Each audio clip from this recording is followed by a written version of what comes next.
What's going on, guys? Magnolia Mo here, and welcome back to my channel.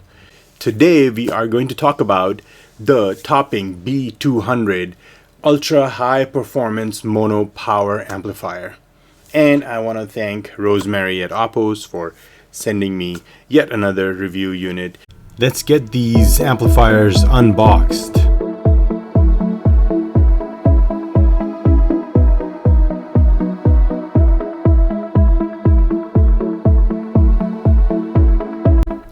Inside the box, you have your B200 amplifier box, and then you have the accessories box. Inside the accessories box, we have the Topping 64 volt 4 amp power supply. I'm going to talk more about this in a few minutes here, but this is a hefty power supply. Comes with a 2-prong power cord. And now, here you go. Here's the Topping B200 box. I like the packaging, by the way. They sent it to me double boxed, and then inside the double box you had additional packaging. So I like how Oppos sent this. And then you have some protection foam, and here you go. You have your Topping B200 mono power amplifier for $599.99. Nice, very nice. All right, let's take a closer look. Up front you have the power button, which also doubles as an input selector. So once you turn on the amplifier, then repeated clicks will switch the inputs. You have input 1, 2 and 3. This is a very solidly built amplifier, by the way. I mean, it's got some heft to it. Up top you got the high-res audio logo. Not sure why it's on here, but because it's an amplifier, it's not doing any processing. On the sides you have some nice heat sinks on both sides, the left and the right side, in addition to on the bottom as well, to keep the unit running cool. And you have some very good solid feet, and you can stack these two monoblocks on top of each other.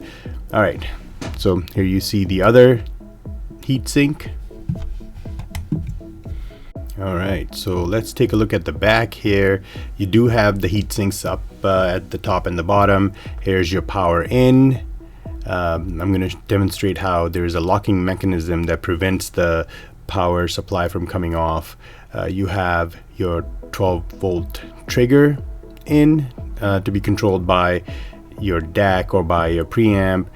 You have the low and high gain switches. I'm going to talk about that as well, because that does make a big difference. You have some good solid binding posts for your speaker, and then at the bottom you also have the USB-C input for a firmware upgrade. And then you have your 3 balanced XLR TRS inputs in the back. Notice there are no unbalanced RCA inputs. I had to use this RCA to XLR coupler, or adapter, basically, to plug into the amp, and then the RCA jacks from my DAC or from my preamp into the monoblock in order for it to work. But it works fine. What is a mono amplifier? Mono amplifier is essentially an amplifier that powers a single speaker.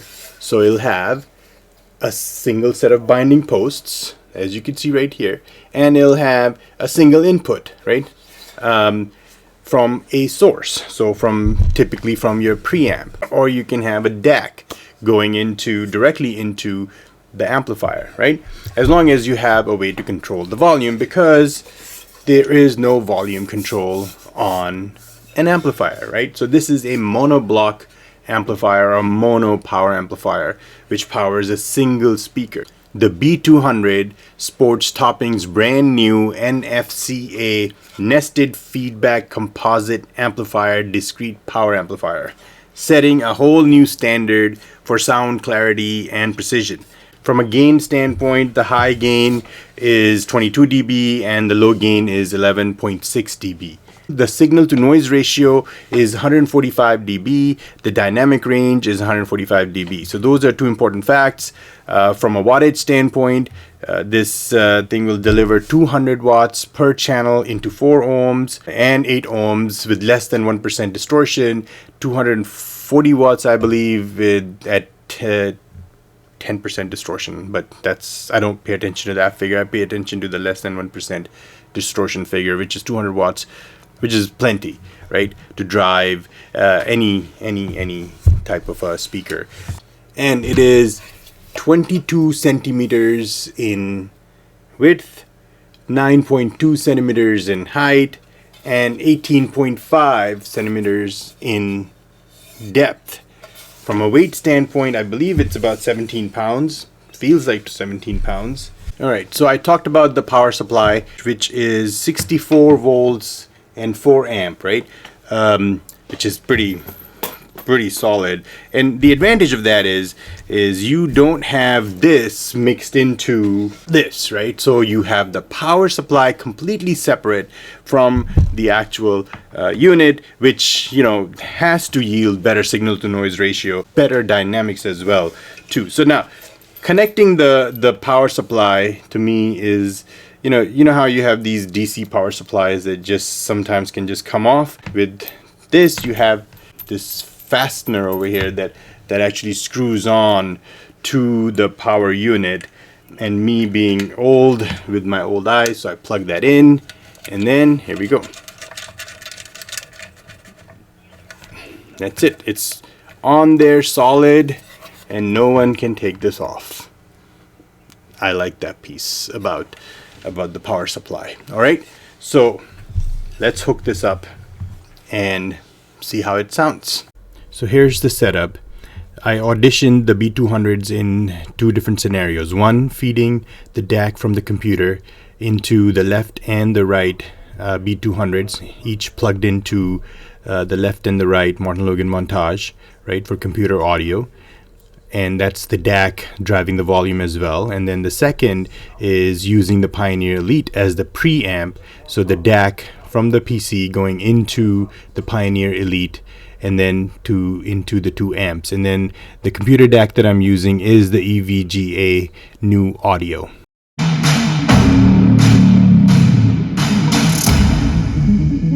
So how do these amplifiers sound, right? My speakers, the Martin Logan Montage that you see behind me, present a difficult load to drive for most amplifiers. 150 watts at 5 ohms and a sensitivity of 90 dB, right? They are not the easiest speakers to drive. I had to use the high gain with the B200s powering the Montage via the Pioneer Elite VSX pre-out. Looking down on empty streets, all she can see. Peter Gabriel's Mercy Street on the album So DSD 64 rip from the stereo SACD that I have sounded dark and yet beautiful and haunting through the topping B200 combo and the Martin Logan Montage. On this track, Jama Korea played the Brazilian percussions and the triangle. Larry Klein plays the bass guitar. The bass was impactful and well-rounded.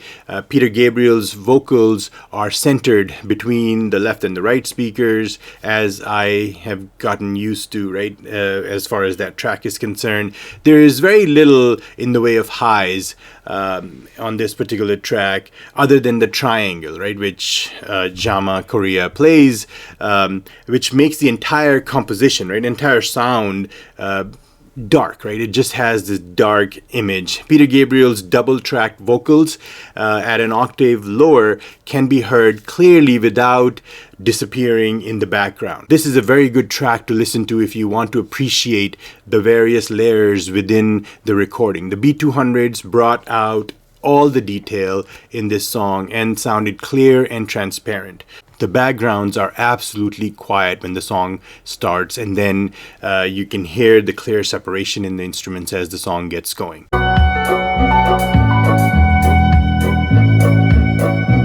on Sting's Englishman in New York from the album Nothing Like the Sun in 5.1 DTS audio played in stereo for this review. Branford Marsalis plays the soprano sax on this particular track. Sting wanted an eclectic mix of music to convey the varied sounds on a New York City street.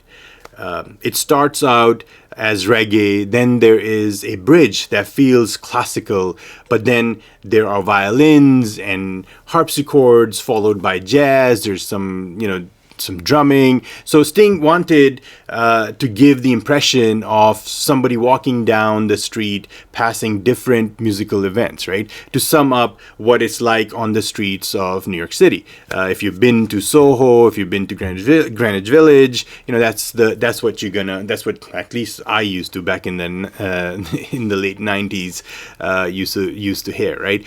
So Marsalis's soprano sax, right, is in the background most of the track.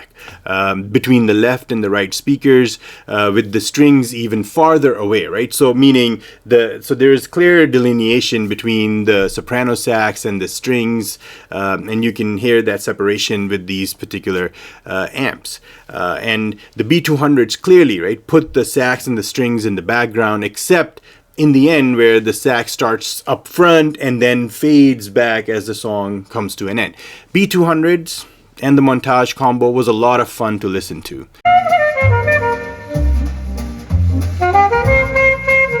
On Dave Brubeck's Kathy's Waltz on Timeout, DSD64 rip from Stereo SACD that I have, Paul Desmond's alto saxophone is left center, Joe Morello's drums are on the left, Dave Brubeck's piano is on the right.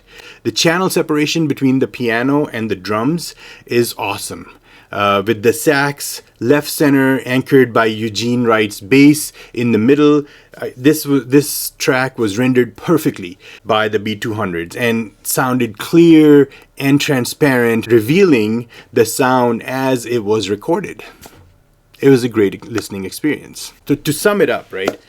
There is no coloration in the sound. With the 145 dB signal to noise ratio, I believe these amps sound absolutely quiet when it comes to the backgrounds. They have great bass impact, as evidenced in The Rainy Night in Tallinn from the Tenet soundtrack by Ludwig Göransson. Around the minute 30-second mark, the bass impact is unbelievably deep. This whole album is bass heavy, but I've not heard the Martin Logan Montage sound that way without a subwoofer. Trust me, right? The bass is deep. For $1,200 a pair, right? This is possibly, and I hate to use these two words, right? Giant killer when it comes to monoblocks.